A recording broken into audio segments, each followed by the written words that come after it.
आकर ये ड्रोन या फिर ये जो मिसाइल है वो गिरी हो सकता है कि एयर डिफेंस सिस्टम ने पूरी तरह से इन्हें चलिए, तो पठानकोट में भी ड्रोन से हमला किया गया, ये एक बड़ी खबर इस वक्त आ रही है। पठानकोट में भी भारतीय सेना ने हालांकि इस हमले को नाकाम कर दिया, लेकिन ड्रोन के जरिए पाकिस्तान ने जम्मू में हमले किए हैं। पठानकोट में ड्रोन से हमला किया गया और 8 मिसाइल्स के जरिए ये हमले किए गए। अलग अलग जगह पर मिसाइल्स भी इस्तेमाल किया गया है, ड्रोन्स का भी इस्तेमाल किया गया है।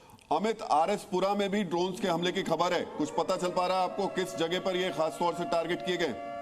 जी जी बिल्कुल, जैसे ही हम लोग यहाँ देखने के लिए निकल रहे थे, क्योंकि सबको कर रहे थे, तो एकदम अफरा तफरी मची और हमारे आगे जो लोग जा रहे थे वो लोग एकदम से जो है वो बंकर्स की तरफ जो है वो चले गए। तो हम अगले इलाकों की तरफ बढ़ रहे थे, जहां पर पूरा ब्लैकआउट था और दिखाई दे रहा था कि कुछ ना कुछ गतिविधियां वहां पर हो रही है और लोग वहां पर जो मौजूद थे तो उन्होंने कहा कि उस तरफ कुछ चल रहा है, आप उस तरफ निकलिए, हम भी यहाँ से बाहर निकल रहे हैं और अपने अपने महफूज ठिकानों पर जा रहे हैं। तो ये बात कहने के बाद ही हम लोग निकले थे।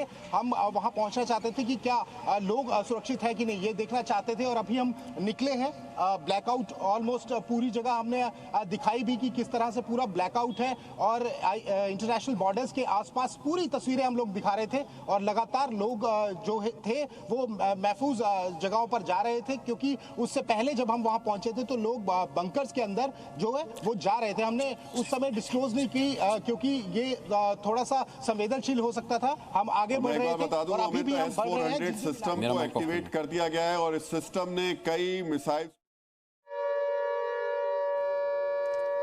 तो S-400 एयर डिफेंस सिस्टम तैनात कर देवाયું છે જમ્મુમાં।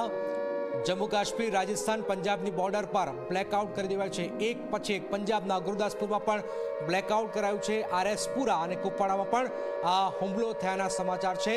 ભારતે પાકિસ્તાની ડ્રોનને તોડી પાડીને વળતો જવાબ પણ સતત આપવામાં આવી રહ્યો છે। તો જે બોર્ડરના એરિયા છે એ કુપવાડા હોય કે પછી સાંબા હોય કે પછી રાજસ્થાનની બોર્ડર ફલોદી ને બધા હોય ત્યાં બ્લેકઆઉટ કરી દેવાયું છે। તો રાજસ્થાન પંજાબના ગુરદાસપુરમાં પણ બ્લેકઆઉટ જાહેર કરાયું છે। પાકિસ્તાની સેનાએ રોકેટથી સતત હુમલા કર્યા છે। તો આપ જોઈ રહ્યા છો, ભારતે પાકિસ્તાની ડ્રોનને તોડી પાડીને આ વળતો જવાબ પણ આપ્યો છે। 8 મિસાઇલોને તોડી પાડ્યાના સમાચાર હાલમાં સામે આવ્યો છે। જમ્મુ કાશ્મીરની અંદર બ્લેકઆઉટ કરી દેવાયું છે। વૈષ્ણોદેવી મંદિર પરિસર પણ સંપૂર્ણ બ્લેકઆઉટ કરી દેવામાં આવેલું છે। તો આપ જોઈ રહ્યા છો ઝી 24 કલાક પર એક મોટી ખબર, જમ્મુમાં ઇમરજન્સીના સાયરન વાગતા જ અલર્ટ છે। આ ઉપરાંત રાજસ્થાન બોર્ડરના તમામ જિલ્લાઓના બ્લેકઆઉટ કરી દેવાયું છે। જે રીતે આપ જોઈ રહ્યા છો એક પછી એક જે મિસાઇલો દાગવામાં આવી છે અને તોડી પાડવામાં આવી રહી છે। સાંબામાં પણ પાકિસ્તાની મિસાઇલ પડી હોવાની ખબર હાલમાં સામે આવી રહી છે। પઠાનકોટ અને આજુબાજુના વિસ્તારોમાં બ્લેકઆઉટ કરી દેવામાં આવેલું છે।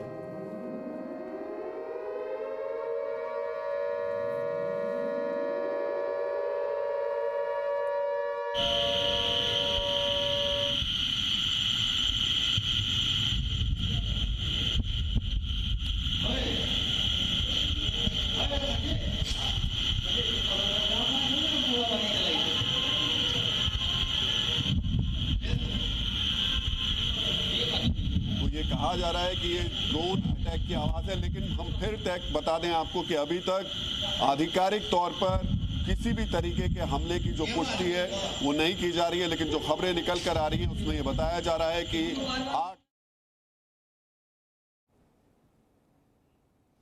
आप જોઈ રહ્યા છો ઝી 24 કલાક પર મોટી ખબર। પાકિસ્તાનની સેનાએ આ રોકેટથી હુમલો કર્યો છે। હાલાકી વળતો જવાબ પણ S-400 થી મળી રહ્યો છે।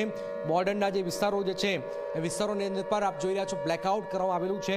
તો આ ખૂબ જ મહત્વપૂર્ણ જાણકારી હાલમાં સામે આવી રહી છે। વૈષ્ણોદેવી મંદિર પરિસર પણ સંપૂર્ણ બ્લેકઆઉટ કરવામાં આવેલું છે। તો આ ખૂબ જ મહત્વપૂર્ણ જાણકારી હાલમાં સામે આવી રહી છે। બોર્ડરના જે વિસ્તારો જે છે એ આ પંજાબ જો પંજાબ ગુરદાસપુર હોય, ત્યાર પછી રાજસ્થાનની જે બોર્ડર છે ત્યાં બ્લેકઆઉટ કરાયું છે અને આખી રાત આ બ્લેકઆઉટ રહેશે। આ ખૂબ જ મહત્વપૂર્ણ જાણકારી છે, કારણ કે જે રીતની ખબર હાલમાં સામે આવી રહી છે આ ગુરદાસપુરમાં પણ બ્લેકઆઉટ છે, પણ જમ્મુમાં એક પછી એક મિસાઇલ જો આવી છે અને તોડી પાડવામાં પણ આવેલી છે। તો લોકો પોતાની ઘરની અંદર રહે એ જરૂરી છે।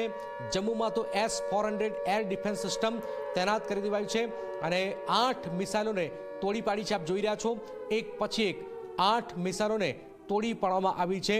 પાકિસ્તાનના એટેક જે થઈ રહ્યા છે એને પણ જબરજસ્ત જબરજસ્ત જવાબ મળી રહ્યા છે ભારતીય સેના દ્વારા. પઠાનકોટ એરબેઝ પર પણ બ્લાસ્ટના અવાજો હાલમાં સંભળાઈ રહ્યા છે. તો આ એક મોટી ખબર હાલમાં સામે આવી રહી છે. એક પછી એક આરએસપુરા સેક્ટરમાં પણ ભારે ગોળીબારીની ખબર હાલમાં સામે આવી રહી છે. તો બોર્ડરના જે વિસ્તાર છે રાજસ્થાન, પંજાબ અને જમ્મુની અંદર રોકેટથી હુમલાઓ થઈ રહ્યા છે. ભારતે પાકિસ્તાનના હુમલાને નિષ્ફળ બનાવી